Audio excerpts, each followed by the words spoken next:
Baik, bismillahirrahmanirrahim. Assalamualaikum warahmatullahi wabarakatuh. Alhamdulillah, puji dan syukur senantiasa kita panjatkan kepada Allah Subhanahu wa Ta'ala atas rahmat dan karunia-Nya, atas kebaikannya, atas izin, atas ridho-Nya kepada kita semuanya, sehingga kita masih dalam keadaan sehat walafiat, kita masih dalam keadaan punya waktu luang untuk bisa memanfaatkan kesehatan kita, dan kesemua itu dirangkai oleh Allah Subhanahu wa Ta'ala dengan sebuah keimanan. Dan dengan keimanan itulah semua kesehatan, semua kemampuan untuk bisa kita manfaatkan ke dalam satu hal yang namanya ibadah. Dan kita beruntung Allah masih menitipkan kepada kita keimanan itu, maka tidak ada satupun atribut yang melekat pada diri kita yang lebih berharga daripada keimanan itu. Karena dengan keimanan itulah waktu kita dan juga kesempatan kita, kemampuan kita itu bisa kita ubah menjadi bekal untuk kita bersiap menjumpai Allah Subhanahu wa Ta'ala di hari yang tidak ada keraguan di dalamnya, yaitu adalah ketika hari manusia-manusia berdiri di hadapan Allah Subhanahu wa Ta'ala. Dan mudah-mudahan kita semua berdiri dalam keadaan dinaungi oleh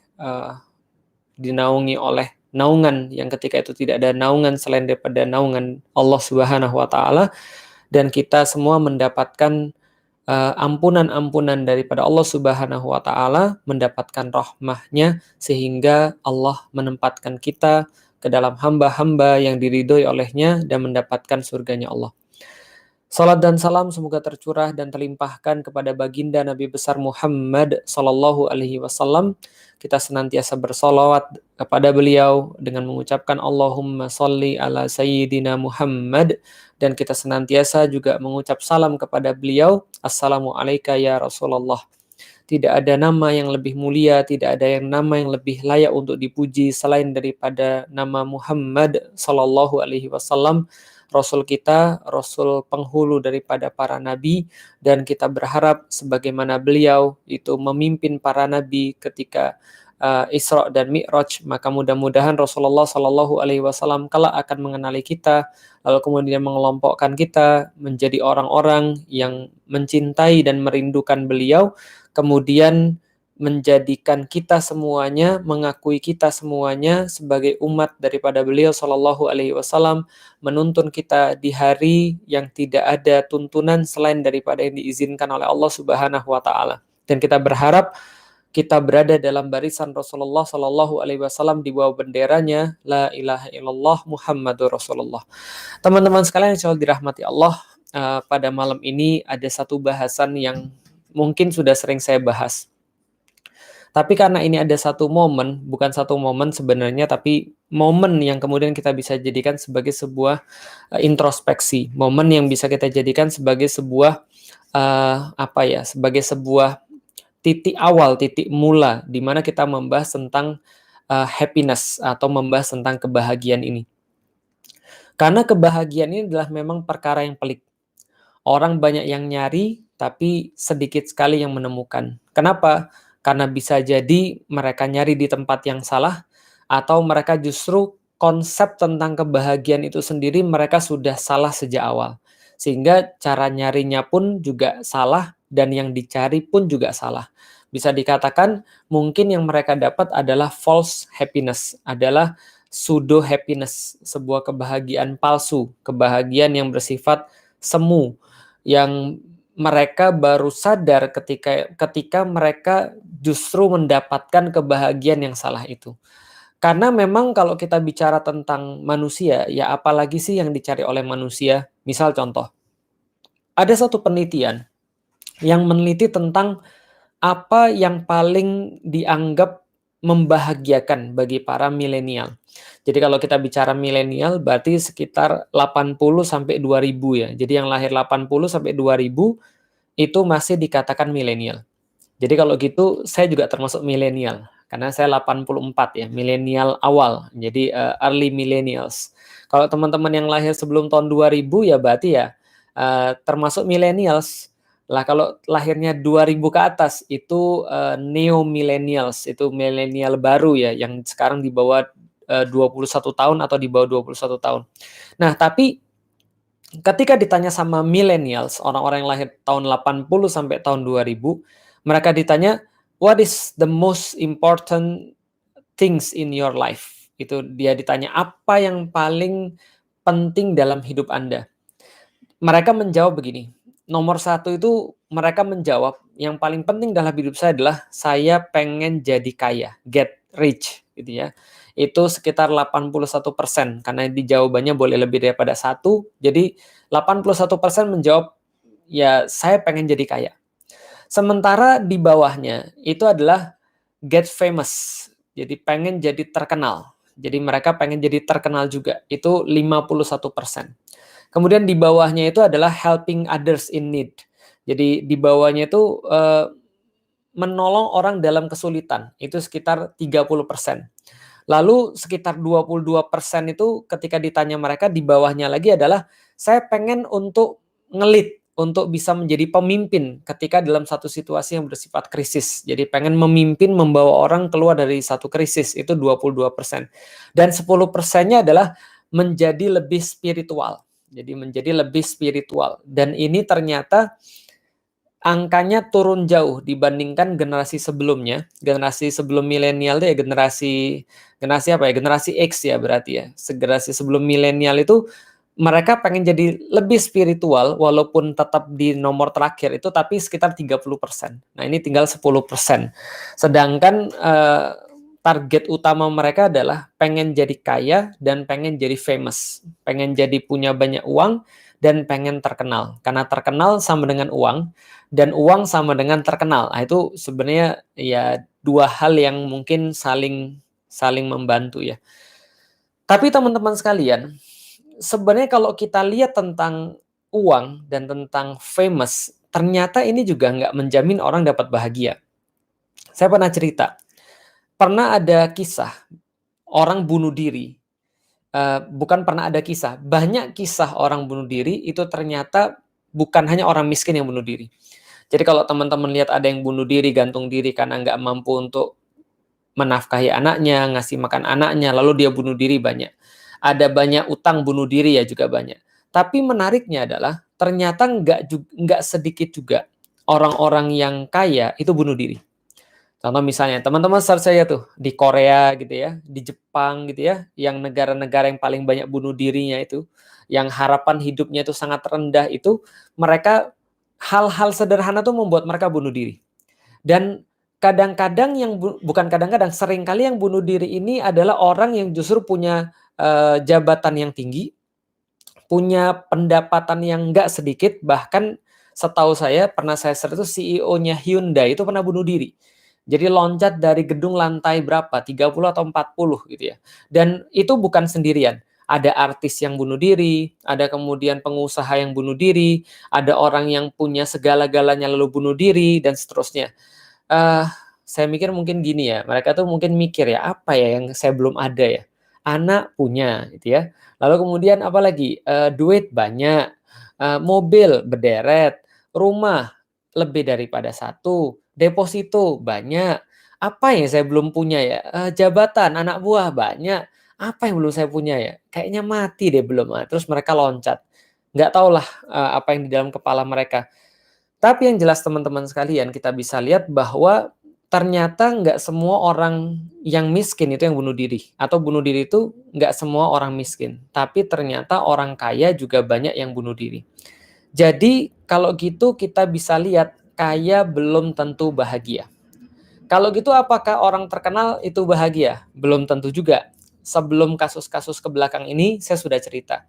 Saya tuh punya banyak kenalan artis. Dan ketika ngobrol sama mereka, kebanyakan di antara mereka itu nggak semua, tapi kebanyakan itu merasa kosong. Merasa empty inside. Merasa mereka disconnect. Merasa mereka itu galau. Merasa mereka itu kayak, saya ini ngapain ya? Kosong, empty gitu kan ya.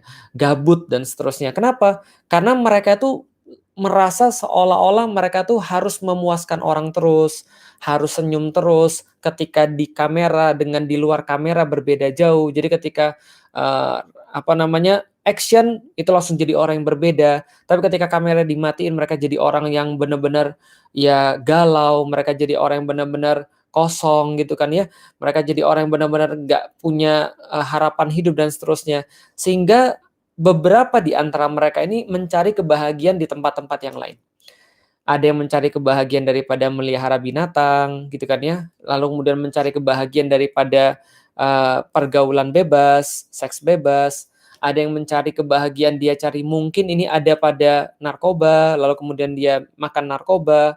Lalu kemudian ada yang mencari kebahagiaan pada segala sesuatu yang lain yang itu mungkin di luar pikiran kita. Tapi yang jelas teman-teman sekalian, ternyata kita pikir kalau seandainya famous itu adalah sebuah kebahagiaan. Ternyata yang sudah famous itu justru tidak merasa bahagia atau tidak merasa seperti yang orang nggak famous pikir. Maka kaya belum tentu bahagia. Famous juga belum tentu bahagia. Terkenal juga belum tentu bahagia. Jadi bahagia itu apa? Kaya memang nggak tentu bahagia. Karena ya namanya orang kaya itu ya tetap yang dinikmati sama sebenarnya. Orang punya rumah luas, orang punya rumah sempit, tetap aja tidurnya kan di kasur yang kasurnya cuma segitu aja. Ya paling ya kasur paling gede berapa sih? 2x1 kan ya. Kalaupun kasur Anda buat selapangan golf kan Anda nggak mungkin tidurnya guling-guling sampai selapangan golf, itu kan nggak mungkin. Ya tidurnya segitu-gitu aja.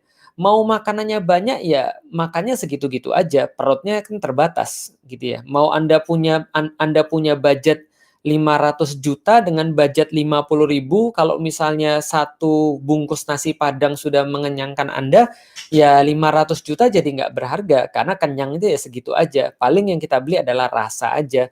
Tentu rasa nasi Padang yang harganya 200.000 sebungkus beda dengan nasi Padang yang harganya 20.000 sebungkus misalnya. Tapi yang jelas kenyangnya sama, terbatas maksudnya kenikmatan manusia. Artinya ya justru kadang-kadang orang kaya punya problem-problem tersendiri. Misalnya kalau misalnya orang kaya kan banyak pantangan gitu ya. Nggak boleh makan minyak-minyak, nggak boleh makan manis-manis, nggak boleh makan yang terlalu asin gitu ya. Sedangkan orang miskin kan semuanya bisa. Tapi nggak punya uang ya sama aja. Tapi yang jelas yang mau saya sampaikan adalah teman-teman sekalian, ternyata bukan kaya atau miskin yang menyebabkan orang itu jadi bahagia. Artinya orang kaya bisa jadi tidak bahagia, orang miskin juga bisa jadi tidak bahagia. Sebaliknya, bahagia bisa jadi ditemui oleh orang kaya, sebagaimana bahagia itu bisa ya. Oke, kalau gitu kita lihat lagi teman-teman sekalian. Suatu waktu ada yang ketemu saya lalu kemudian lalu kemudian bilang begini, "Enak ya jadi ustadz." "Kenapa?" saya bilang. Dia bilang sederhana aja, "Saya tuh ustadz seumur hidup saya, 17 tahun saya tuh sudah hidup ustadz, saya belum pernah pergi keluar kota. Saya cuma di sini-sini aja. Dan saya lihat itu ustadz selalu pergi kemana-mana. Hari ini bisa jadi ada di Makassar, besok bisa jadi sudah di Bandung, lalu kemudian lusa pergi ke Jakarta, pekan depannya pergi lagi ke Balikpapan, lalu kemudian besoknya ada di Medan, lalu kemudian bulan depannya ada di Istanbul, lalu pergi lagi ke Amerika, ke Jerman dan seterusnya. Enak ya Ustadz bisa keliling-keliling dunia dan keliling-keliling Indonesia." Lalu saya tanya lagi, "Yang kamu maksud enak tuh ya misalnya apa lagi selain itu?" Dia bilang, "Ya bisa naik pesawat, bisa kemudian pergi nginep di hotel dan segala macam." Dalam hati saya tuh kayak agak gini, ya Allah, kalau aja orang itu tahu. Kenapa? Karena pernyataan dia itu adalah pernyataan yang jelas-jelas menunjukkan bahwa dia nggak pernah pergi keluar kota. Jadi orang yang belum pernah merasakan itu cenderung mengira bahwa semua itu adalah indah dan enak dan dan ya bahagia, seneng. Tapi orang yang sudah menjalani itu belum tentu mendapatkan kebahagiaan di situ. Yang belum pernah naik pesawat, nyangka naik pesawat itu enak. Yang sudah sering naik pesawat menganggap pesawat itu adalah sebuah siksaan. Kenapa? Kayak saya. Saya ketika pernah satu waktu ketika setahun itu sampai hampir sekitar 60 sampai 70 kali flight gitu ya. Dalam setahun itu jadi 60 sampai 70 kali flight. Jadi ya coba aja dibagi, mungkin sepekan bisa 2 sampai 4 kali flight gitu ya. Itu saya merasa benar-benar stres. Saya merasa ketika saya harus pergi ke rumah, sudah kemas-kemas barang, lalu kemudian pergi naik taksi atau pergi naik mobil ke bandara, itu rasanya sudah nggak karuan. Kenapa nggak karuan? Karena saya pengennya di rumah. Karena saya pengennya sama istri. Karena saya pengennya sama anak-anak. Bagi saya tempat terbaik itu adalah di rumah, bukan di luar kota. Setiap kali pergi keluar kota, saya harus memaksa diri saya untuk melangkahkan kaki saya sampai ke bandara, kemudian terbang, lalu kemudian lupa dengan rumah sementara, sebelum kemudian setelah semalam saya di hotel, saya kangen lagi di rumah dan mikirin mereka. Itu bagi orang-orang yang sering bepergian. Cek sama orang-orang yang sering berpergian. Mereka sebenarnya senang nggak sih dengan bepergiannya? Wallahualam bishawab ya, kalau saya merasa rumah saya itu ya di rumah. Jadi saya tuh nggak merasa nyaman ketika saya berpergian. Orang merasa bahwa naik pesawat itu enak. Orang yang sering naik pesawat merasa itu nggak enak. Orang ketika belum pernah pergi ke luar negeri, merasa pergi ke luar negeri itu menyenangkan. Orang yang sudah sering pergi ke luar negeri itu sudah jadi kayak kewajiban, dia berubah jadi beban. Nih saya mau kasih tahu teman-teman sekalian, contoh lagi ya misalnya. Bahagia itu tidak sama dan nggak bisa distandarin. Makanya orang Jawa bilang, "Orep ki mung sawang sinawang." Jadi hidup ini kayak sawang sinawang, cuma sekedar memandang saja. Kita memandang orang lain enak, orang lain memandang kita enak. Hidup ini cuma sekedar sawang sinawang, cuma sekedar memandang. Contoh ya, saya mau kasih tahu tentang kebahagiaan yang saya rasakan itu nggak sama. Contoh ya misalnya, dulu ketika saya sama istri saya, waktu itu gaji saya masih 2 juta per 2 bulan. Jadi saya ngajar di salah satu sekolah tinggi. Saya ngajar itu dapat gaji 2 juta per 2 bulan pada tahun 2007 kalau saya nggak salah. 2006 atau 2007 berarti. 2007 saya ngajar dapat 2 juta per 2 bulan. Antum bisa bayangin. Di Jakarta tahun 2007, di saat pada waktu itu gaji rata-rata untuk bisa hidup normal sekitar 5 juta, gaji saya 2 juta per 2 bulan. Tapi ya gimana lagi ya, udah kita atur lah. Kita atur, ada pemasukan dari sini, pemasukan tambahan dari sono. Akhirnya saya tuh sama istri, itu punya waktu namanya waktu makan di luar. Dia nggak usah masak, kita pengen makan di luar. Karena saya sudah pernah cerita, setiap hari itu pagi-pagi istri saya nyiapin sarapan, dan sarapan yang sama itu akan dibungkus untuk makan siang. Sarapannya setiap hari sama selama hampir 2 tahun, itu nasi goreng dikasih kentang gitu ya, dengan bumbu yang kadang-kadang beda-beda tapi rasanya hampir sama, nasi goreng kentang. Dan sebulan sekali kita nyisin duit 50.000 untuk pergi ke restoran untuk makan berdua, sebulan sekali. Dan itu Masya Allah, itu rasanya seneng banget. Kita bawa Alila yang masih kecil gitu ya. Sorry, Alila belum ada ya 2007. 2007 kita pergi berdua gitu kan ya, naik motor, lalu kemudian makan di satu restoran, bisa pesan paket dengan duit 50.000 itu, lalu dapatlah ayam, dapatlah sayur, sama dapatlah ayam dalam bentuk yang lain gitu ya. Di satu restoran tuh rasanya seneng banget. Kita tuh makan udah rasanya kayak apa ya, kayak di film-film gitu lah, candlelight dinner gitu ya, walaupun nggak ada candle-nya ya. Tapi kita merasa sangat happy, kita merasa ini masakan enak banget gitu kan. Kalau misalnya kayak di anime-anime itu ya makanya sampai nangis gitu ya. Kenapa? Karena eee, kita benar-benar menghargai momen itu. Kita benar-benar merasa itulah momen, pengikat di antara kita. Ya pacaran setelah nikah lah, momen-momen romantis berdua lah, kira-kira begitu. Di mana hari-hari yang lain mungkin kita harus ngais-ngais untuk makan satu padang berdua. Ini serius, bukan kiasan, makan nasi padang satu untuk berdua. Tapi setiap sebulan sekali kita menemukan kenikmatan dan menemukan kebahagiaan di situ.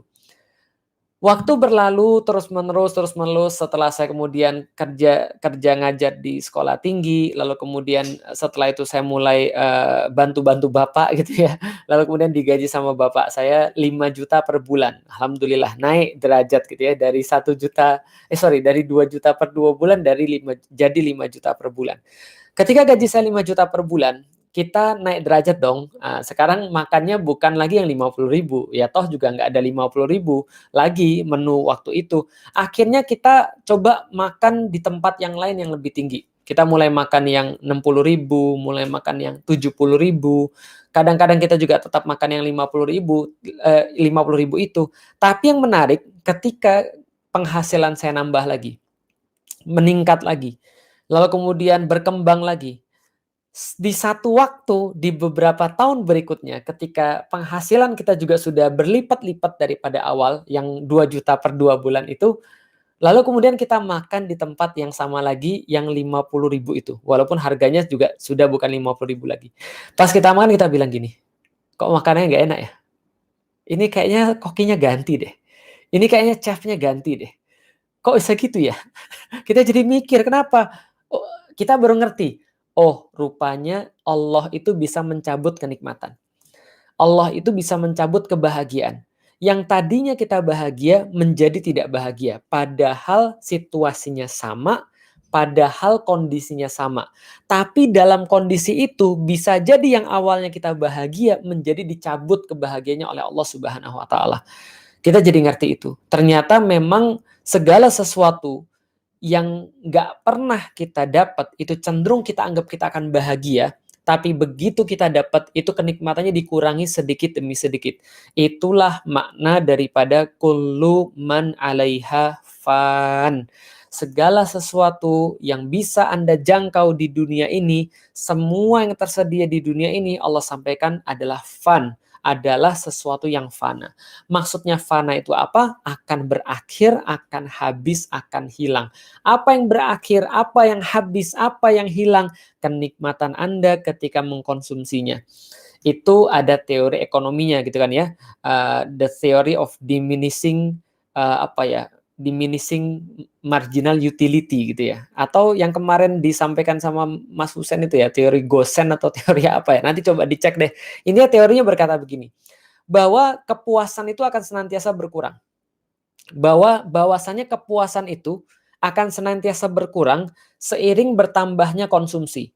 Contoh, ini teori ya. Nanti kita akan kasih eksepsi atau kita akan kasih pengecualian daripada teori. Tapi teori umumnya adalah teman-teman sekalian, segala sesuatu yang lebih banyak Anda konsumsi, itu pasti akan berkurang kenikmatannya. Itu adalah sesuatu yang bersifat umum. Jadi artinya kalau belum ada akan dicari, kalau sudah ada Anda akan malek, Anda akan males dengan itu semua. Contoh, Anda lapar banget nih, udah puasa seharian, benar-benar puasa. Tambahannya adalah Anda lupa untuk sahur. Jadi sahurnya ketiduran.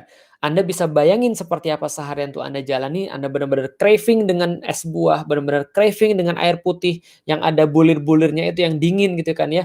Lalu kemudian Anda benar-benar craving dengan makanan. Tapi begitu beduk gitu kan ya, Allahu Akbar, Anda dikasih makan bakso kesukaan Anda. Satu mangkok, Anda makan lahap banget. Seolah-olah Anda nggak pernah makan seumur hidup. Seolah-olah Anda itu kayak serigala yang lagi kelaparan gitu kan ya. Seolah-olah Anda nggak pernah makan selama berapa tahun gitu ya. Tapi setelah Anda dikasih mangkok pertama, Anda disodorin mangkok kedua.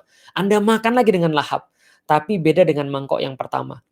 Anda tidak merasa kenikmatan yang sama seperti mangkok pertama. Mangkok kedua sudah berkurang. Lalu kemudian Anda dikasih lagi mangkok ketiga. Mangkok ketiga itu rasanya semakin berkurang daripada mangkok yang kedua. Dan Anda dikasih lagi mangkok yang keempat, Anda sudah mulai merasa nggak enak.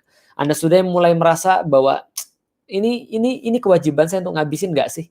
Saya harus ngabisin nggak sih? Atau saya boleh berhenti sekarang? Begitu Anda dikasih mangkok yang kelima, Anda mulai merasa tegang. Anda mulai merasa stres.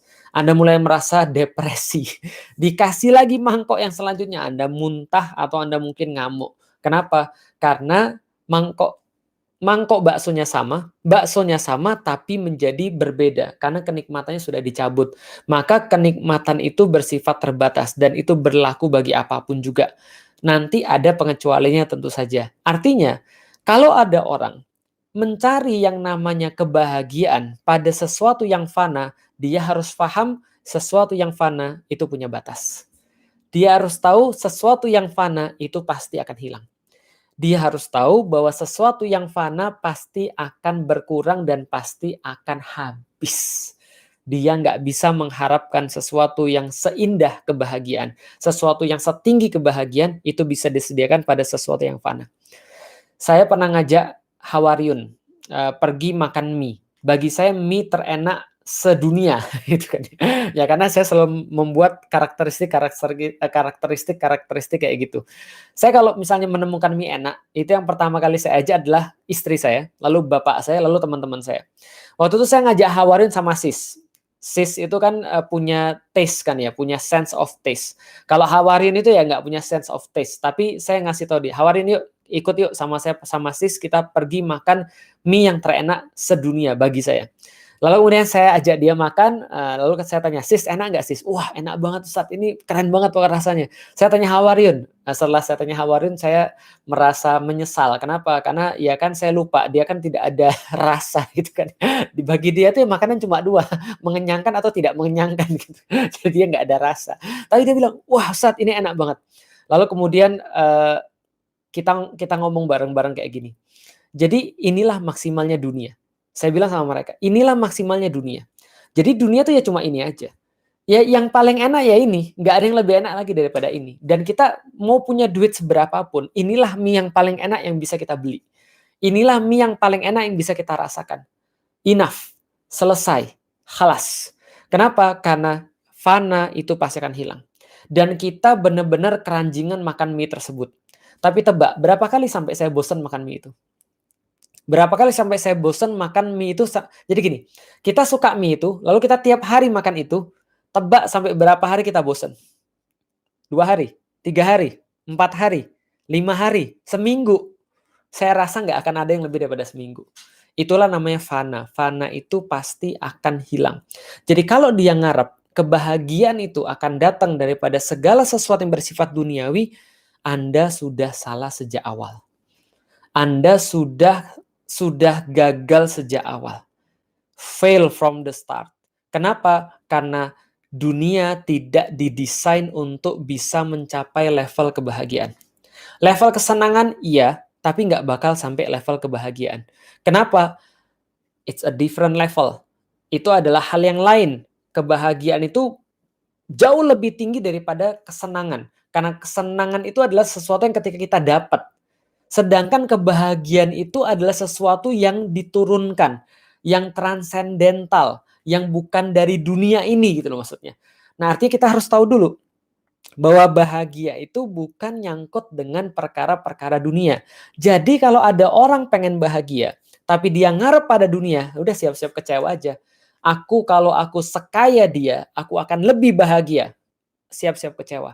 Kalau aku punya seperti yang dia punya, aku pasti lebih bahagia. Siap-siap kecewa. Kalau aku sepinter dia, mungkin aku akan lebih bahagia. Siap-siap kecewa. Kan ada lagunya tuh. Would you be happier gitu kan. Jadi lupa saya lagunya. Pokoknya kayaknya kira-kira gitulah. Apakah kamu merasa lebih bahagia kalau kamu lebih kaya? Kamu apakah lebih bahagia kalau kamu punya lebih banyak anak? Apakah kamu lebih bahagia kalau kamu lebih punya banyak mobil? Apakah kamu lebih bahagia kalau kamu rumahnya lebih besar? Belum tentu. Kenapa? Karena kalau dia ngarepin bahagia pada dunia, kan sudah kita jelasin, semua dunia itu pasti akan hilang. Dunia tidak dirancang untuk bisa memberikan Anda kebahagiaan. Dunia hanya dirancang untuk bisa memberikan kepada Anda paling maksimal adalah senang. Itu aja. Tanpa ditambahkan apapun. Sekali lagi, tanpa ditambahkan apapun. Maka tanpa ditambahkan apapun, dunia nggak bakal bisa nganter Anda lebih tinggi daripada kesenangan. Karena setelah senang itu tegang. Setelah tegang biasanya baru tenang. Tapi ya intinya adalah dunia tuh nggak bisa nganterin ke situ. Jadi kalau Anda mau nyampe ke satu kota atau ke suatu perhentian namanya kebahagiaan, ini beda jalur dan beda kendaraan. Kendaraannya bukan dunia. Jadi apa kendaraannya? Ya sesuatu yang bukan dunia.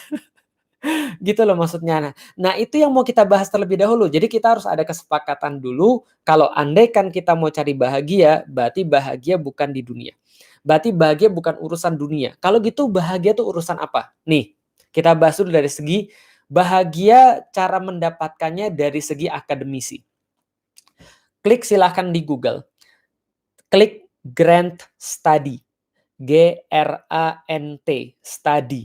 Ini adalah sebuah studi panjang sekali, 75 tahun lebih dan terus berlangsung yang dilakukan oleh Harvard Medical University.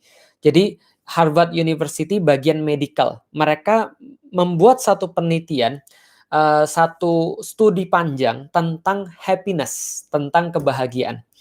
Dan selama 75 tahun itu mereka meneliti orang-orang. kenapa orang tuh bisa bahagia, ada yang lahir miskin kemudian kok bisa jadi kaya, ada yang lahir miskin kok kemudian kenapa jadi miskin juga, ada yang lahir kaya kenapa dia jadi miskin, kenapa dia tetap jadi kaya, kenapa ada orang yang mati cepat dan ada orang yang matinya lama.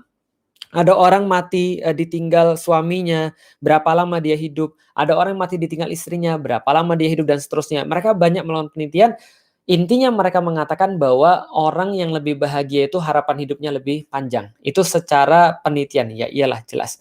Dan mereka mengatakan apa sih yang mempengaruhi kebahagiaan? Mereka sebut ada 3. Yang pertama adalah relationship, bagaimana cara kita tuh berhubungan dengan orang lain, karena manusia adalah makhluk sosial. Maka kalau manusia itu tidak berhubungan dengan orang lain, dia bisa mati secara fisik gitu kan ya. Secara fisik benar-benar mati. Yang kedua adalah mereka katakan faith, yaitu adalah bagaimana orang itu punya satu keyakinan, punya satu standar dalam kehidupan dia, di mana dia senantiasa menilai dari situ, di mana dia punya satu kayak apa ya, kayak sandaran dalam kehidupan dia yang dia jadikan sebagai sebuah patokan daripada segala sesuatu di dalam hidup dia, cara pandang, way of life, prinsip hidup dan seterusnya. Yang ketiga adalah unsuccess, adalah sebuah hal yang bagaimana cara dia menghadapi kehidupan. Apa kata-kata dia pada diri dia sendiri, bagaimana cara dia mengambil satu nilai, apa yang dia lakukan ketika dalam satu kondisi tertentu, bagaimana cara dia merespon terhadap sesuatu, apa yang dia jawab ketika dia punya satu ujian atau punya satu persoalan, bagaimana cara dia menjawabnya. Ini adalah unsuccess. Menurut mereka, itu adalah yang membuat manusia itu bahagia. Artinya, bahagia sekali lagi kalau menurut teori tadi berarti bukan masalah apa yang terjadi pada Anda, bukan tentang apa yang Anda punya, bukan tentang apa yang Anda tidak punya, bukan tentang apapun itu semua, tapi bahagia adalah tergantung cara kita merespons keluar. Menurut Harvard University. Kalau gitu menurut Islam kira-kira gimana? Menurut Islam, saya sudah pernah sampaikan ayat ini dalam bab alihkan dan simpangkan. Saya sampaikan teman-teman sekalian ada beberapa ayat. Yang pertama adalah wamal hayatud dunya illa mataul ghurur.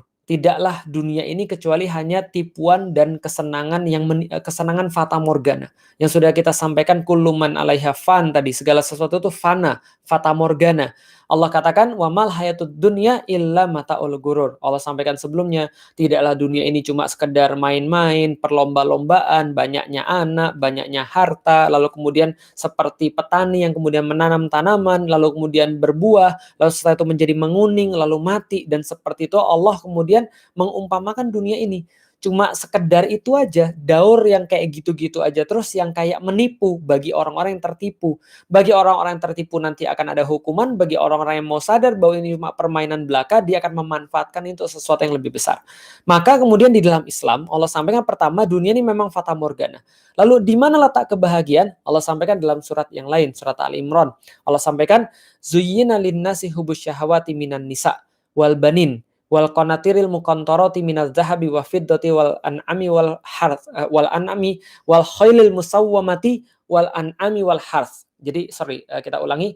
Zuyyina linnasi hubus syahawati minan nisa wal banin wal qanatiril muqantarati minaz zahabi wal fiddati wa khailil musawwamati wal an'ami wal harth. Zalika mata'ul hayatid dunya wallahu indahu husnul ma'ab. Allah sampaikan diberikan sebuah keindahan kepada kalian. Kalian tuh dijadikan senang, dijadikan punya syahwat, dijadikan punya suatu dorongan terhadap apa? Terhadap wanita, terhadap anak-anak, terhadap harta-harta berupa emas dan perak, berupa kemudian khailil musawwamah, berupa kendaraan, tunggangan, lalu kemudian an'am, ternak-ternak yang bisa beranak pinak, dan juga harth, dan juga sawah dan ladang. Semua itulah kesenangan-kesenangan dunia yang menipu tadi. Dan kalau Allah seolah-olah ingin mengatakan kalian itu memang didorongkan ke sono. Tapi itu tipuan. Tapi itu akan membuat Anda merasa hampa. Membuat Anda merasa kosong. Membuat Anda tuh merasa akan craving lagi. Itu semua akan justru membunuh Anda. Akan membuat Anda tuh merasa lebih haus lagi. Anda pikir itu bisa membuat dahaga Anda itu lepas. Tapi justru itu membuat Anda itu lebih dahaga lagi. Itu membunuh Anda. Kayak orang-orang yang kemudian naik di atas kapal, perahu, lalu kemudian dia merasa haus, lalu dia pikir air laut itu kalau dia minum bisa menghilangkan dahaga, padahal mempercepat kematian dia. Gitu loh maksudnya. Artinya Allah sampaikan itu semua menipu. Itu semua akan membuat Anda mati. It will kill you. Maka kemudian Allah katakan, wallah, benar-benar hanya pada Allah saja, indahu, di sisi Allah itu, husnul ma'ab. Ada sesuatu yang benar-benar Anda inginkan tempat kembali Anda. Yang benar-benar Anda inginkan tuh adanya di Allah, bukan ada di dunia itu. Karena dunia itu hanya akan membuat Anda lebih haus, membuat Anda lebih lapar, membuat Anda lebih menderita. Anda lagi putus putus cinta. Anda merasa kalau ada dia, lantas Anda akan lebih bahagia. Anda nangis, Anda kemudian sedih, Anda kemudian stres, Anda berharap pada orang, pada manusia. Itu dunia bukan? Dunia.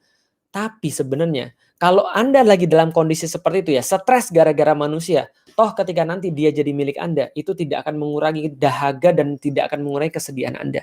Anda akan lebih sedih lagi. Makanya orang bilang, too much love will kill you. Kenapa? Karena cinta yang tidak beralasan itu akan membunuh Anda. Kenapa bisa begitu? Karena orang yang jatuh cinta itu sudah kehilangan akal. Begitu kemudian terjadi sesuatu pada yang dicintai dan dia tidak bisa memaknai itu secara benar, dia jadi hancur, lebur. Artinya adalah apa? Kalau Anda bisa sedih gara-gara dunia, maka kalau Anda bisa sedih gara-gara kehilangan dunia, maka mendapatkan dunia itu bisa jadi jauh lebih membuat Anda hancur. Itu maksudnya, wallahu indahu husnul ma'ab. Di sisi Allah ada kebaikan, ada sesuatu yang Anda cari, yang Anda itu lupa. Bahwasanya kebahagiaan itu bukan ada pada dunia. Jadi kebahagiaan itu apa? Allah senantiasa menggandengkan kebahagiaan, ketenangan, kesejukan jiwa, yaitu dengan Allah. Misal contoh, Allah katakan, alladzi anzalna sakinatan fi qulubil mu'minin. Yaitu adalah Allah yang kemudian menurunkan sakinah pada diri kaum mukmin misalnya. Artinya adalah apa? Sakinah, kebahagiaan yang dicari oleh orang itu datangnya daripada Allah. Makanya kita bisa lihat dari situ, itulah jawaban dari atas semuanya. Oh, berarti ketika kita melihat dunia ini nggak bisa mengantarkan kita ke level bahagia, berarti kenapa? Karena bahagia itu bukan munculnya dari bumi naik ke langit, enggak. Langit yang nurunin bahagia. Paham nggak sih? Jadi Anda nggak bisa memanfaatkan dunia ini untuk bisa mencapai bahagia, karena bahagia itu turun dari atas ke bawah. Allah katakan anzalna, Allah turunkan. Makanya Allah sampaikan dunia ini jangan terlalu dianggap serius. Allah sampaikan di dalam Al-Quran misalnya, wadrib lahum masalal hayatid dunya kamain. Sesungguhnya ambillah perumpamaan dunia ini kayak air yang Allah turunkan, anzalnahu. Allah turunkan air ini dari atas ke bawah. Allah kasih dunia ini pada Anda. Allah kasih kenikmatan ini pada Anda. Tapi dia nggak bisa digunakan untuk mencapai bahagia. Karena dia seperti air. Ya air itu ya dari atas ke bawah. Dan ketika sudah di bawah, dia nggak bisa digunakan lagi untuk mencapai kebahagiaan itu. Dan jangan terlalu banyak. Pakai seadanya untuk bisa mencapai kebahagiaan. Kalau air itu kita gunakan sepantasnya dan sebagaimana seharusnya, maka Allah akan turunkan kebahagiaan. Maka kebahagiaan sekali lagi cuma ada pada Allah. Itu di dalam Islam. Dan itu bisa menjawab juga seperti yang tadi diteliti oleh Harvard University. Contoh misalnya relationship. Relationship yang seperti apa? Karena tidak semua relationship bikin orang bahagia. Seperti yang sempat saya sampaikan di tulisan saya tadi. Ada orang hamil sujud syukur. Ada orang hamil bunuh diri. Gitu kan ya. Ada orang yang, Mas, aku positif, langsung sujud syukur, ya Allah, ya Rabbi, alhamdulillah, ya Allah makasih banget ya Allah sesungguhnya aku adalah Tuhanmu dan engkau adalah hambaku. Saking kemudian dia kebaliknya kan, dalam satu hadis dikatakan, hamba itu kalau saking bahagianya dia sampai mengatakan, ya Allah engkau adalah hambaku, sementara aku adalah Robmu gitu ya. Harusnya kan engkau adalah Robku dan aku adalah hambamu kan gitu ya. Nah ada yang kayak gitu, tapi ada lagi yang, Mas, aku positif. Hah? Kamu positif? Yakin kamu positif? Iya mas, aku positif. Astagfirullahaladzim. Kamu bohong ya? Jangan main-main. Enggak, aku positif mas. Jangan main-main. Kamu positif sama siapa? Sama aku atau sama yang lain? Oh, udah mulai ribut. Paham nggak sih? Ada orang yang positif, sama-sama positif, tapi berbeda kemudian penyikapannya. Ada orang yang sama-sama pandemi, tapi satunya menyikapi, wah virus bangke nih, segala macam. Wah keluar segala macam. Kenapa? Karena dia melihat ini stres. Dia melihat ini adalah sebuah depresi. Anak-anak itu adalah sebuah gangguan. Anak-anak itu adalah sebuah beban. Harus menjaga anak-anak itu beban, dan dia nggak bisa melaksanakan apa yang dia sukai dan nggak bisa melaksanakan apa yang seperti biasa dilakukan. Sementara ada orang-orang lain yang berlinang air matanya ketika dia bisa menemani anak-anaknya main, dan dia merasa betapa selama ini tidak ada waktu yang cukup yang dia berikan untuk anak-anaknya, sekedar cuma untuk meminta tolong pada bapaknya. Sekedar cuma untuk menyapa bapaknya, sekedar untuk cuma bermain-main dan dipeluk oleh bapak ibunya. Berapa banyak orang-orang kayak gitu? Situasi yang sama, tapi menyebabkan sebuah hal yang berbeda. Ada orang yang sama-sama dikasih uang, ada satu dikasih uang makin stres. Kenapa? Karena dia ngarepnya 5 miliar, cuma dikasih 500 juta. Tapi ada yang dikasih 500 juta, nangis nggak berhenti-berhenti, sujud syukur nggak bangkit-bangkit. Kenapa? Gara-gara dia merasa bahwa dia merasa syukur pada Allah. Jadi apa yang kurang? Relationship tadi dalam pandangan Islam adalah hubungan yang memang dibangun karena Allah. Lalu apalagi? Unsukses, bagaimana cara kita mengartikan apa yang datang kepada kita, cara kita menjawab, itu kan juga sama. Ada orang dikasih COVID, depresi. Dan karena dia depresi, sakit COVID-nya itu nggak lebih parah daripada depresinya. Tapi ada yang berkata, ya Allah makasih. Kalau engkau ngasih ini kepada aku, nggak mungkin keputusanmu salah. Karena selama ini yang engkau kasih kepada aku adalah sesuatu yang baik. Aku dulunya nggak hidup, sekarang engkau menghidupkan aku. Aku dulunya bukan siapa-siapa, engkau kasih aku kemudian hidayah untuk mendapatkan agama Islam, untuk berada dalam agamamu ya Allah. Kalau sakit ini adalah sebuah jalan untuk bisa mendekatkan aku kepadamu ya Allah, aku ridho banget. Karena berarti ini adalah kesempatan aku untuk bisa lebih dekat sama kamu ya Allah. Dan kalau memang sakit ini membawa aku kebaikan, maka berikan kebaikan itu. Dan kalau kesakit ini bisa membawa aku lebih sabar, kasih aku sabar. Dan kalau sakit ini ternyata harus mengambil nyawa aku rela karena engkau sudah janjiin syahid. Allah dan Rasul ngatur ini langsung dari individu kita. Unsukses. Dan banyak hal yang lain. Anak-anak itu ya teman-teman sekalian ya, itu bisa jadi instan kita tuh marah karena kita tuh nggak ingat tentang tujuan kita tuh apa, akidah kita apa, faith kita apa, iman kita apa. Kalau kita cuma nganggap cuman ya anak itu bikin ribut, anak itu beban, ya iya memang. Makanya orang-orang pada nggak mau punya anak. Kenapa? Ngapain punya anak? Coba secara ekonomis punya anak tuh apa? Gitu loh maksudnya. Punya anak tuh bisa memberikan keuntungan apa? Kalau cuma sekedar senang kenapa nggak melihara monyet aja? Kalau cuma sekedar senang kenapa nggak melihara anjing aja atau kucing aja? Juga bisa memberikan kesenangan ketika memandang. Gitu kan ya. Kalau cuma sekedar apa ya? Sekedar punya keturunan kenapa kita nggak kemudian dengan cara yang lain aja? Kenapa harus punya anak gitu kan ya? Udah repot, keluar duit gitu ya. Berapa banyak duit harus dihabiskan untuk anak-anak, kehilangan aktivitas untuk bisa melakukan segala sesuatu. Coba lihat ibu-ibu. 24 jam. 24 jam teman-teman sekalian. Pernah lihat nggak sih ada interview di Hong Kong gitu? Dipanggil beberapa orang gitu kan ya, cowok-cowok dipanggil, cewek-cewek dipanggil, ditanyain, kamu mau nggak kerjaan? Oh ya maulah, sekarang kan kerjaan lagi susah. Terus ditanya, kerjanya apa? Kerjaan di tempat kami itu 24 jam. Wah gila 24 jam, berarti gajinya gede dong? Enggak, gajinya nggak gede. Loh, apa aja kerjaannya? Kerjaan kamu 24 jam harus kerja di kantor dan siap untuk melakukan apapun yang saya minta. 24 jam di kantor, budak dong saya. Berapa hari saya kerja? 7 hari dalam sepekan. Dan nggak ada libur, nggak ada cuti, nggak ada tunjangan, nggak ada apapun. Loh, gila. Berapa gajinya? Nggak digaji sama sekali. Langsung dibanting mejanya sama orang. Kamu gila. Kamu ini adalah perusahaan yang nggak tahu diri. Saya harus melaporkan kamu ke dalam Komnas HAM dan segala macam. Emang ada orang mau kayak gini? Lalu kemudian dibilang sama orang tadi, ada loh orang yang mau kerja kayak gini, 24 jam, 7 hari dalam sepekan, tidak ada cuti, tidak ada libur, tidak ada istirahat, dan gak dibayar sama sekali. Siapa? Emakmu, ibumu. Kalau kita ngitung ya itu gak balik modal dong, secara ekonomi gak visible dong, gitu kan ya. Tapi kenapa ya ada yang mau? Lah itu, kemudian kita katakan, kalau kita pikir secara cuma kayak gitu aja, ya itu merugikan. Tapi kalau kita pikir, ya Allah ya Rob, kalau kita nanti sudah masuk ke dalam liang lahat ya, dan seberapa banyak pun amal ibadah Anda, amal soleh Anda, sedekah Anda, puasa Anda, sholat Anda, seberapa banyak pun itu, nanti ketika menjelang sakaratul maut semua itu tidak akan terasa cukup buat kita. Dan ketika kita di liang lahat, siapa yang kita harapin? Yang kita harapin adalah orang-orang yang pernah kita didik. Yang kita harapin adalah orang-orang yang pernah kita kasih ilmu. Yang kita harapin siapa? Anak-anak yang doain kita. Ya Allah, Mudah-mudahan Abi ya Allah istirahatnya baik ya Allah, terangkan kuburnya ya Allah. Setiap amal-amal soleh yang saya lakukan ini ya Allah adalah bagian daripada yang diajarkan oleh dia ya Allah. Maka sebagaimana dia dulu mengajarkan saya ketika kecil ya Allah, maka ambil sebagian pahala-pahala saya untuk diberikan pada ibu dan bapak saya, kepada Abi dan Umi saya.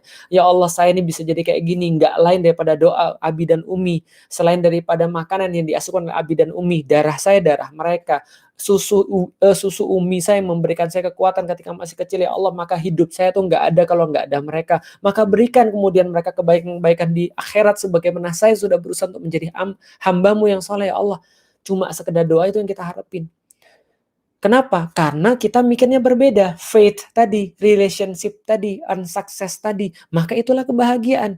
Maka kebahagiaan itu ada ketika kita bisa punya kacamata yang benar. Kita bisa punya cara pandang yang benar. Gitu loh. Ketika ada pandemi, nggak selamanya orang tuh stres. Ada orang mendapatkan satu insight yang lain. Ketika ada orang yang sakit, nggak selamanya orang itu adalah menganggap itu sesuatu yang buruk. Maka itulah kata Rasulullah Shallallahu Alaihi Wasallam, ajaib betul kehidupan orang-orang yang beriman itu. Karena seluruh urusannya itu baik bagi dia. Kullu khair, setiap urusan itu baik bagi mereka. Kalau mereka ditimpa kesulitan, maka mereka bersabar. Mereka mengatakan ini adalah dari Allah. Mereka ridho bil qada, sabar atas ibtila, atas cobaan-cobaan daripada Allah, dan senantiasa mengembalikan semuanya pada Allah. Innalillahi wa inna ilaihi rojiun. Apa sih yang saya punya? Saya tuh datang nggak bawa apa-apa kok. Semuanya datang daripada Allah dan semua akan kembali pada Allah. Sedih, iya. Ngilu, iya. Sakit, iya. Pedih, iya. Tapi dia kuat. Kenapa? Karena bagi orang-orang yang cintanya benar karena Allah, maka mereka menemukan kebahagiaan dan keindahan dalam berlelah-lelah di jalan Allah. Dalam sakit ketika itu adalah karena Allah Subhanahu wa Ta'ala. Dalam nggak punya duit ketika itu untuk taat pada Allah Subhanahu wa Ta'ala. Dalam menjomblo dan single lillah karena Allah, ya single ya karena Allah Subhanahu wa Ta'ala. Ketika dia harus kemudian sulit, ketika dia harus kemudian sakit, ketika dia harus kemudian bahkan mati karena Allah Subhanahu wa Ta'ala, ada kenikmatan yang Allah berikan di situ. Ingat, kebahagiaan itu Allah turunkan. Kenikmatan itu Allah turunkan. Sebagaimana Allah bisa mencabut kenikmatan yang dia suka, Allah bisa turunkan kebahagiaan dan kenikmatan kalau dia suka juga.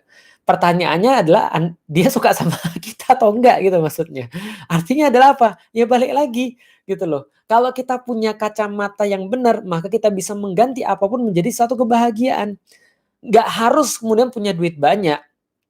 Ya walaupun punya duit banyak juga bisa sih, tapi nggak harus gitu. Artinya dunia yang tadi terbatas bisa kita naikkan levelnya kalau kita nyangkutin dengan Allah. Maka duit itu bisa menghasilkan kebahagiaan kalau kita nyangkutin punya Allah. Maka kadang-kadang kalau kita lihat orang punya uang, saya tuh bukan iri dengan punya uangnya. Bukan dengki dengan punya uangnya. Cuman saya mikir, ya Allah kalau saya punya uang sebanyak itu ya Allah ya. Engkau tahu apa yang saya mau lakukan. Kalau saya punya mobil bis ya Allah ya, saya kira-kira Engkau tahu apa yang saya akan lakukan. Kalau saya punya kayak gitu, apa yang saya lakukan saya sudah Engkau tahu ya apa yang saya akan lakukan ketika saya punya kayak gitu. Ya walaupun saya juga nggak gila-gila amat sih gitu kan ya. Artinya bukan kenikmatan dunia yang saya kejar, tapi yang saya kebayang adalah bagaimana itu semua bisa menghantarkan saya pada apa ya? Kalau bagi saya dakwah saya yang lebih luas, itu aja sih sebenarnya. Jadi itu yang saya pengen gitu kan ya. Kalau bahasa saya ya kita tuh makan terbatas, kita tuh hidup ya cuma segitu-gitu aja. Mobil yang bisa kita pakai cuma satu gitu ya, baju yang kita bisa pakai sehari ya cuma ya kan nggak mungkin dilapis-lapis kan juga nggak bagus. Ataupun rumah yang bisa kita nikmati ya cuma segini-gini aja. Hanya saja dakwah ini perlu banyak sekali.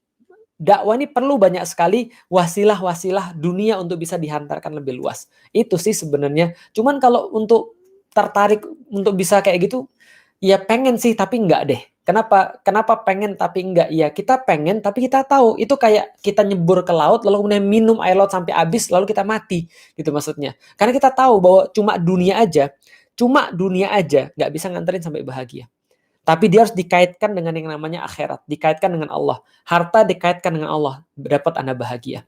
Ketika Anda bisa kemudian untuk membangun masjid, membuat satu program dakwah di situ, memfasilitasi program-program para asatidz untuk bisa mensyiarkan agama Allah lebih luas, bisa bantu satu orang yang mu'alaf atau beberapa orang mu'alaf, bisa kemudian bantu mensyiarkan ilmu-ilmu Islam, bisa bantu kemudian untuk membuatkan bisa bantu untuk memberikan kamera lebih bagus untuk para asatidz supaya mereka lebih bagus kemudian untuk dakwanya dan seterusnya. Ya apapun dakwah-dakwah, membantu anak yatim dan seterusnya, itu ketika harta bisa mengantarkan kebahagiaan. Maka hilang harta di situ senang. Kenapa? Karena dia tahu bahwa itu akan mempersiapkan bekal bagi dia. Faith tadi yang dipelajari oleh Harvard University tadi. Lalu kemudian apa lagi? Istri dan anak. Kalau istri dan anak Anda tidak dikaitkan dengan Allah, itu yang saya bilang, levelnya cuma fana aja. Ya udah, bertambah hari bertambah bosan Anda. Pertama-tama, cantik banget, nggak ada di dunia yang lebih cantik daripada dia. Dialah segala-galanya. Matanya, ya Allah, matanya, ya Allah. Ya Allah, rambutnya, ya Allah, badannya, ya Allah. Ya cuma itu saja. Cuma itu aja. Sehari nikah, oke masih 2 hari, 3 hari, 4 hari, sebulan, 2 bulan, biasa. Karena kenapa? Nggak dikaitkan dengan Allah, maka nggak menghantarkan pada kebahagiaan. Tapi kalau dia menikahnya karena Allah, walaupun wajahnya biasa-biasa aja, syukur-syukur kalau cantik ya, ya jangan juga kemudian yang hancur gitu kan ya. Ya syukur-syukur kalau cantik, ya syukur-syukur kalau bagus, tapi yang biasa aja. Tapi ketika Allah menurunkan kenikmatan itu, Allah jadikan kenikmatan itu ada pada wajah istrinya. Ketika dia memandang istrinya, dia senyum, istrinya juga senyum, senang gitu kan ya. Ketika dia kemudian ngelihat anaknya, Allah kasihkan kemudian kehangatan pada dirinya, Allah kasih kemudian keinginan untuk main-main sama anaknya, Allah kasih keinginan untuk bisa bermesra-mesra sama keluarganya dan seterusnya. Itu semua siapa yang ngasih? Allah. Kalau seandainya Anda cuma dunia aja, males Anda setelah beberapa bulan. Kenapa? Karena udah biasa. Yang seperti yang saya bilang di awal tadi, orang dikasih berapa 5 mangkok bakso tadi, ya kayak gitu. Kalau nggak dikaitkan sama Allah, Anda nggak bakal dapat bahagia. Istri dikaitkan dengan Allah, Anda dapat bahagia. Rumah dikaitkan dengan Allah, Anda dapat bahagia. Kendaraan dikaitkan dengan Allah, Anda dapat bahagia. Maka semua yang Allah sebutkan tadi, zuyyina linnasi hubbus syahawati minan nisa wal banin wal qanatiril muqantarati minadz dzahabi wal fiddati wa khailil musawwamati wal anami wal harth, zalika matal hayatid dunya. Itu semua fata morgana dunia. Tapi kalau Anda mau pakai untuk Allah, maka Allah katakan Allah akan ganti dengan sesuatu yang lebih baik. Wallahu indahu husnul ma'ab. Ada di sisi Allah yang Anda cari. Di situ yang akan memberikan kebahagiaan pada Anda. Paham ya? Itulah kenapa banyak orang famous, tapi dia tetap nyari narkoba. Banyak orang sudah punya duit, tapi dia nggak bisa berhenti selingkuh. Sudah dapat yang paling, ya, antum pernah nggak sih ngelihat satu cewek ya, taruhlah ya, satu cewek yang pokoknya famous, pokoknya sempurna lah, pokoknya ya kalau zaman saya sempurna tuh siapa ya? Maklum ya, zaman saya itu kan tahun 80-an lahir ya. Zaman saya itu yang paling sempurna adalah Pai Sucen gitu kan ya, siluman ular putih gitu kan. Itu cantik banget bagi saya dulu. Taruhlah itu jadi istri kita ya. Ya, setelah 3 hari kemudian rumput tetangga lebih hijau gitu kan. Karena cuma itu aja, bosen gitu loh maksudnya. Artinya ya Allah bisa nyabut. Artinya ya lihat aja HP yang Anda inginkan tuh. Anda craving banget dengan HP itu gitu ya. Tapi setelah jadi milik Anda, ya nggak jadi se-miss itu kok. Itulah dunia gitu maksudnya. Jadi ya udah jangan berharap dengan dunia. Artinya kalau misalnya Anda dapat kayak gitu pun ya pasti Anda akan cari yang lain. Ada banyak orang yang sudah punya harta tetap bunuh diri. Ada orang punya segala-galanya, famous, artis dan segala macam, tetap nyari yang lain-lain yang dia pikir bisa membuat dia bahagia. Tanpa dia sadari, dia cuma membuat dirinya lebih hancur lagi. Dia cuma membuat dirinya lebih haus lagi. Kenapa? Dunia tidak didesain untuk ngasih Anda bahagia. Terus bahagia di mana? Ya jawaban klise, ngaji. Makanya yuk ngaji. Ada yang nanya, ini tulisannya apa sih? Tulisannya ini kalau dalam bahasa Arab, wamal hayatud dunya illa mataul ghurur. Silakan nanti dicek nanti di dalam bahasa Inggris, dalam bahasa Jepang artinya adalah dunia ini cuma main game aja. Jadi kira-kira gitu ya. Jadi itu adalah arti dalam bahasa Indonesianya. Wamal hayatud dunya illa mataul ghurur. Dunia cuma bermain-main. Dan yuk ngaji punya tagline. Apa tagline-nya? Taat pasti bahagia, maksiat pasti sengsara. Jadi kalau Anda bermaksiat, siap-siap sengsara menjumpai Anda. Kalau Anda mau bahagia, jalannya ada di taat. Karena hanya ketaatan yang akan mengundang Allah menurunkan sakinah, menurunkan bahagia. Nah, disitulah kemudian saya bilang kalau Anda belum bisa dapat bahagia, minimal jangan ketemu sama sengsara. Jangan deketin maksiat. Jangan deketin kemudian perkara-perkara yang mungkar, perkara-perkara yang berbuat jahat. Jangan deketin ketaatan. Kayaknya ketaatan tuh nggak enak. Anda belum tahu. Anda belum tahu ada orang yang dikasih kenikmatan dalam baca Quran. Ada orang yang baca Quran nangis. Ada orang ketika mendengarkan anaknya baca Al-Kahfi langsung nangis berderai-derai. Ada teman saya, ini cerita dikit aja. Dia itu bapaknya itu parah. Bapaknya itu kerjanya nggak benar, pendapatannya haram, lalu kemudian nggak peduli sama keluarganya. Dia terus-menerus nyari kebahagiaan di dunia sampai ketika perpisahan SD. Anaknya baca surat Al-Kahfi dari awal sampai akhir. Lalu dia bilang itu untuk bapaknya. Setelah itu bapaknya hijrah, setelah itu bapaknya tobat, lalu bapaknya bilang, saya nggak pernah seumur hidup merasa lebih bahagia dibandingkan hari ini. Kok bisa ya? Mungkin Anda harus punya anak dan Anda harus punya anak yang bacain di depan Anda surat Al-Kahfi dari awal sampai akhir. Dan mungkin Anda bakal tahu bahwa kebahagiaan itu bisa Allah kasih dalam hal-hal sederhana. Dalam satu bungkus nasi padang berdua. Dalam capeknya orang tidur ketika selesai kemudian selesai berdakwah. Setelah selesai bantuin orang. Pas lagi ngelihat orang yang dia bantu tuh seneng wajahnya. Allah menurunkan kebahagiaan dalam hal-hal yang sederhana dan mudah-mudahan kita doakan teman-teman bisa mendapatkan kebahagiaan itu bukan lewat jalan maksiat tentunya, tapi di jalan taat. Taat pasti bahagia, maksiat pasti sengsara. Ini yang mau saya sampaikan, sudah sejam saya ngoceh di depan teman-teman sekalian, tapi saya bahagia. Ustadz kayaknya suaranya udah mulai habis, iya, tapi saya bahagia.